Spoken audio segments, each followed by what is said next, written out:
శ్రీమాత్రే నమః. సర్వమంగళ మాంగళ్యే శివే సర్వార్థ సాధికే శరణ్యే త్ర్యంబకే దేవి నారాయణ నమస్తే. అందరికీ నమస్కారం. మేషరాశి వారికి 2025 సంవత్సరంలో ప్రత్యేకించి పురుషులకు ఏ విధంగా ఉండబోతుంది? సహజంగా జాతకాన్ని పరిశీలించినప్పుడు వీరి గుణగణాలు, అదేవిధంగా వీరి తత్వం, వీరి గుణం, వీరి ప్రభావం అన్ని కూడా మనం చూసుకొని చెప్పాలన్నమాట. సహజంగా దైవతాగణం, మనుష్యగణం, రాక్షసగణం 3 నక్షత్రాలకి 3 ప్రభావాలు వీరికి కలిసి ఉంటుందన్నమాట. కాబట్టి ఎక్కువ శాతం ఆధ్యాత్మికమైన మార్గం వెళ్ళడం, ఆధ్యాత్మికమైన చింతన చేయడం ఇలాంటివన్నీ కూడా ఎక్కువగా ఉంటాయన్నమాట వీరికి. సహజంగా కుజుడు అధిపతి కాబట్టి క్రోధము, అదేవిధంగా రుణము ఎక్కువగా ఉంటుందన్నమాట. ఏ పని చేసినా కానీ కోపంగా, ఏ వ్యవహారం చేసినా దానికి సంబంధించినంతా కూడా కోపం ఎక్కువ ఉండటం, ఆవేశంగా మాట్లాడడం ఇలాంటివన్నీ కూడా ఎక్కువగా ఉంటాయన్నమాట. అయితే అన్ని రకాలుగా కూడా ఉండగలుగుతారు. ఏ విధంగా అయినా సరే వీరు ఎక్కడికి వెళ్ళినా ఏది చేసినా కానీ ఖచ్చితంగా కూడా అక్కడ 10 మందితో కూడుకొనే చేస్తారు. 10 మందిలో నేనే పెద్ద పేరు ఉండాలి అనే స్వభావం ఎక్కువగా ఉంటుందన్నమాట. అయితే వీరికి ద్వితీయ స్థానంలో గురువు ఉండటం వల్ల గురువు మంచి యోగదాయకాన్ని ఇస్తాడనమాట. ఇలా గ్రహస్థితులు అన్ని పరిశీలించి అన్ని విధాలుగా కూడా తెలుసుకుంటే మంచి ఫలితం ఉంటుందన్నమాట. అదేవిధంగా వీరికి వృత్తిరీత్యా, వ్యాపారరీత్యా చూసుకుంటే వీరికి కలిసొచ్చే అంశం వ్యాపార పరంగా, ఉద్యోగ పరంగా రెండిటికి కూడా బాగా అనుకూలత సూచిస్తుందన్నమాట. ఇందాక చెప్పాను కదా, వీరు ఏ దగ్గరికి వెళ్ళినా దానిలో కలిసిపోయి ఉండటం జరుగుతుంది. కాబట్టి వ్యాపార పరంగా కానీ, ఉద్యోగ పరంగా కానీ అనేక రకములైన సమస్యలు ఎదురైనా కానీ దాన్ని ఎదుర్కొనే శక్తి వీళ్ళల్లో ఉంటుందన్నమాట. ఇంకొక విషయం ఏంటంటే వీరికి సాహసోపేతమైన పనులే చేస్తూ ఉంటారు. ఎక్కువగా ఏ పని చేసినా దానికి తగ్గట్టుగా వీరు చేయలేని పని కూడా ఖచ్చితంగా చేసి చూపించాలి అనే ప్రభావం ఎక్కువగా ఉంటుందన్నమాట. అదేవిధంగా వీరికి దశమ స్థానంలో ఇప్పుడు బుధగ్రహ సంచారం వల్ల మొన్నటి వరకు కూడా అనేక యోగాలు కలిగాయి. కానీ ఇక నుంచి కూడా ఆ యోగాలు ఫలితం వస్తుందన్నమాట. యోగం వస్తే సరిపోదు, ఆ యోగం మనం అనుభవిస్తేనే యోగం. కాబట్టి ఆ యోగాలన్నీ కూడా ఇప్పుడు అనుభవించే సమయం అన్నమాట. ఖచ్చితంగా కూడా వ్యాపార మందు, ఉద్యోగ మందు కూడా అనుకూలత సూచిస్తుందన్నమాట. సహజంగా వీరు చేసే వ్యాపారాలు ఎక్కువ శాతం ఎలా ఉంటుందంటే వీరు బిజినెస్ మైండ్గా ఉండటం, కోపంగా ఉండటం. అంటే వీరు 10 మంది నేను చెప్పిన దానిలో మీరు ఏ జాబ్ చేసినా కానీ నేను చెప్పే దానిలో 10 మంది కూడా నా చేతి కింద ఉండాలి అనే స్వభావం ఉంటుందన్నమాట. నేను చెప్పింది నువ్వు చేయాల్సిందే అనే స్వభావం ఎక్కువగా ఉంటుంది. అదేవిధంగా ఆవేశ స్వభావం ఎక్కువగా ఉంటుందన్నమాట. మరి ఇంజనీరింగ్ పరంగా, పోలీస్ పరంగా ఇలాంటివి, నేవీ పరంగా, ఆర్మీ పరంగా వీరు ఎక్కువగా ఉద్యోగం చేసే అవకాశం ఉంటుంది. ప్రభుత్వ ఉద్యోగం వీరికి తొందరగా వచ్చే అవకాశం ఉంటుందన్నమాట. అయితే జాతకాన్ని పరిశీలించినప్పుడే ఆ గ్రహస్థితులు అనేది తెలుస్తుందన్నమాట. అదేవిధంగా వీరికి బుధుడు బాగుండటం వల్ల మంచి యోగదాయకం ఉందన్నమాట. వీరికి కలిసి వచ్చే వారం ఆదివారం, మంగళవారం, గురువారం ఈ 3 వారాలు వీరికి బాగా కలిసి వస్తాయన్నమాట. అదేవిధంగా వీరికి ప్రత్యేకించి మాసం చూసుకుంటే ఈ మాసంలో ఎలా ఉండబోతుంది, ఫిబ్రవరి, మార్చి, ఏప్రిల్ ఈ 3 నెలల్లో చూసుకుంటే కనుక కొద్దిగా ఇబ్బందికరంగా ఉన్నప్పటికీ కూడా కలిసొచ్చే అంశం చాలా ఉంది. సోదరుల మధ్య భేదాభిప్రాయాలు ఎదురయ్యే అవకాశం ఉంది. ఏదైనా సరే వీరు మొహం మీద చెప్పేసే స్వభావం ఎక్కువగా ఉంటుంది. కాబట్టి అందరితో కూడా సఖ్యత అనేది కొద్దిగా లోపిస్తుంది. కాబట్టి మౌనం వహించటం మంచిది. ఎంత మౌనంగా ఉంటే అంత మంచిది అనమాట. ఈ ఏప్రిల్, మే, జూన్ ఈ 3 నెలలు చూసుకుంటే కనుక మే, జూన్ ఈ 2 నెలలే ప్రత్యేకించి శని, రాహు ఈ 2 కలయికతో ఉండటం ఎఫెక్ట్ అనేది చాలా ఇబ్బందికరంగా ఉంటుందన్నమాట. స్థిరత్వం లేకపోవడం, కాన్సన్ట్రేషన్ లేకపోవడం, మనసు ఏకాగ్రత లేకపోవడం, అదేవిధంగా అనేక రకమైన ఆలోచనలు ఎక్కువ అవ్వటం, ఎందుకు ఏంటి అనే చింతన ఎక్కువ ఉంటుంది. కాబట్టి దాన్నన్నిటిని వదిలేసి ప్రశాంతంగా ఉంటే మంచి జరుగుతుందన్నమాట. జూన్, జూలై, ఆగస్ట్ ఈ 3 నెలలు కూడా వీరికి మంచి యోగదాయకంగా ఉంటుంది. ఒక శుభవార్త వింటారు. ఇప్పటి వరకు వీరు ఏదైతే మిస్ అయ్యారో అది ఖచ్చితంగా వీరి జీవితంలోకి ఎదురవుతుంది. అలాంటివన్నీ కూడా జరుగుతాయి.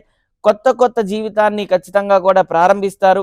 కొత్త వ్యాపారం, కొత్త ఉద్యోగం అనేది ఖచ్చితంగా కూడా వీరికి జూన్, జూలై, ఆగస్టు ఈ 3 నెలల్లో వీరికి మంచి జాబ్ రావడం కానీ, వ్యాపార పరంగా మంచి శుభవార్త వినడం కానీ, వ్యాపారంలో అభివృద్ధి రావడం కానీ ఇలాంటివన్నీ కూడా ఎదురవుతాయన్నమాట. అదేవిధంగా వ్యాపార పరంగా, ఉద్యోగ పరంగా అన్నింటిలో కూడా ఈ 3 నెలల నుంచే సెటిల్మెంట్ మొదలవుతుందన్నమాట. వీరికి August, September, October, November, December ఈ 4 నెలలు చూసుకుంటే కనుక ప్రత్యేకించి సెప్టెంబర్, అక్టోబర్, నవంబర్, డిసెంబర్లో వీరికి ఎవరు ఏంటి, ఎవరి తత్వం ఏంటి, అదేవిధంగా కేతు దృష్టి ఉండటం వల్ల సప్తమ దృష్టి, కేతు దృష్టి అనేది రాహు మీద, శనిగ్రహం మీద ఉండటం వల్ల ముందుగానే వీరికి ఏదైతే ఉంటుందో అన్నిట్లో కూడా తెలిసి వస్తుంది. సెప్టెంబర్ నుంచి మొదలవుతుంది. కాబట్టి సెప్టెంబర్ ప్రభావం అనేది వీళ్ళకి ఎలా ఉంటుందంటే అప్పటి వరకు కూడా ఎన్నో గాల్లో మేడలు కట్టే వాళ్ళు చాలా మంది ఉన్నారు. మీ చుట్టూ 10 మంది కూడా భజన చేసే వాళ్ళు చాలా మంది ఉంటారు. ఆ భజనలన్నిటికీ వీళ్ళు లొంగిపోరు. కానీ ఈ ప్రత్యేకించి ఈ సెప్టెంబర్ ముందు ఏదైతే నెలలున్నాయో ఖచ్చితంగా కూడా మాయ కానీ మభ్య కానీ అయ్యే అవకాశం ఉంది కాబట్టి చాలా జాగ్రత్తగా ఉండండి. డబ్బు పరంగా అనవసరంగా ఎవరికి కూడా డబ్బులు ఇవ్వద్దు. అనవసరమైన డబ్బు వృధా చేయొద్దనమాట. వ్యాపార పరంగా కానీ ఉద్యోగ పరంగా కానీ మీకు వ్యాపారం ఇప్పిస్తాము, లేదంటే మీకు ఉద్యోగం ఇప్పిస్తాము, మీరు ఇక్కడ వ్యాపారం చేసుకుంటే స్థలాన్ని ఇప్పిస్తాము, ఇలాంటివి ఎన్ని రకాలుగా చెప్పినా ఏవి నమ్మకండి. తర్వాత నుంచి సెప్టెంబర్ నుంచి ఆటోమేటిక్గా మీకే తెలుస్తుంది. దానికి కారణం ఏంటంటే కేతు ప్రభావం అనేది మీ మీద పడడం వల్ల ఖచ్చితంగా కూడా మంచి జరుగుతుంది. ఎక్కడైతే మీకు ఇబ్బంది కలిగిందో అక్కడ ఖచ్చితంగా కూడా నివృత్తి కలుగుతుందన్నమాట. డిసెంబర్ మాసం నుంచి చూసుకుంటే సంవత్సరం మారుతుంది, తర్వాత జనవరి నుంచి మారుతుందన్నమాట. సహజంగా మనకి ఉగాది నుంచి కదండి మారేదంటే, ప్రత్యేకించి బుధగ్రహము, శుక్రగ్రహము, శనిగ్రహము, ఇవి బుధగ్రహమేమో జనవరిలో, శుక్రగ్రహం కూడా జనవరిలో మారుతుంది. కాబట్టి మనకి ఈ మాసం నుంచి ప్రతి ఒక్క మాసానికి ఎఫెక్ట్ అనేది మనకు తెలుస్తుందన్నమాట. ఏదైనా సరే సోదరుల మధ్య భేదాభిప్రాయాలు ఎదురైనప్పటికీ చాలా జాగ్రత్తలు వహించాలన్నమాట. మేషరాశి వారికి దోషాలు చూసుకున్నా, వారి యొక్క దోషం చూసుకుంటే మేషరాశి వారు రుణగ్రస్తులు అంటారు. కర్మ రుణం, జ్ఞాన రుణం, దైవ రుణం, మనుష్య రుణం, పితృ రుణం, మాతృ రుణం, ఇలా కొన్ని లక్షల రుణాలు ఉంటాయన్నమాట. దానికి తగ్గట్టుగా వారు జన్మించడం జరుగుతుంది. సర్పగ్రస్తులు, సర్ప సంబంధమైన జన్మ కూడా మరి మేషరాశి వారిదే అనమాట. ఒకవేళ మన జాతకంలో గ్రహస్థితులు సర్ప సంబంధమైన దోషం ఉంటే సంతానం కలగకపోవడం, అదేవిధంగా కొంతమందికి స్త్రీ శాపం, స్త్రీ సంబంధమైన ఇబ్బందులు పడడం, అదేవిధంగా సంతాన యోగం లేకపోవడం, సంతానపరంగా ఇబ్బందులు పడుతూ ఉండటం, ఇలాంటివి అనేక రకమైన ఇబ్బందులు ఉంటాయి.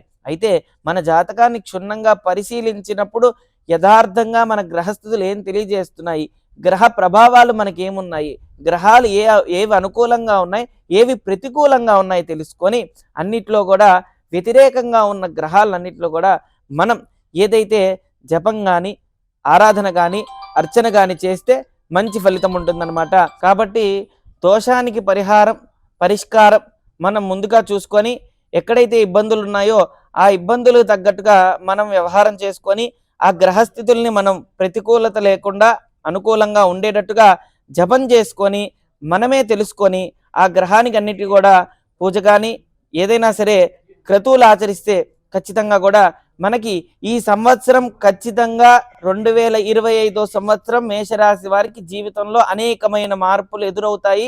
మంచి జరుగుతుంది, యోగదాయకంగా ఉంది, అన్నిట్లో కూడా బాగుంది. ఒకవేళ మన జాతకంలో గ్రహం బాగాలేకపోతే ఇవన్నీ కూడా రివర్సులో అయ్యే అవకాశం ఉంది. కాబట్టి ఏ గ్రహం బాగాలేదు, ఏ గ్రహం బాగుందనే తెలుసుకొని మనం గనక దానికి ప్రాయశ్చిత్తం చేసుకుంటే మంచి ఫలితం ఉంటుందన్నమాట. ఓం శ్రీ దత్తాయ నమః. ఓం శ్రీ దత్తాత్రేయాయ నమః.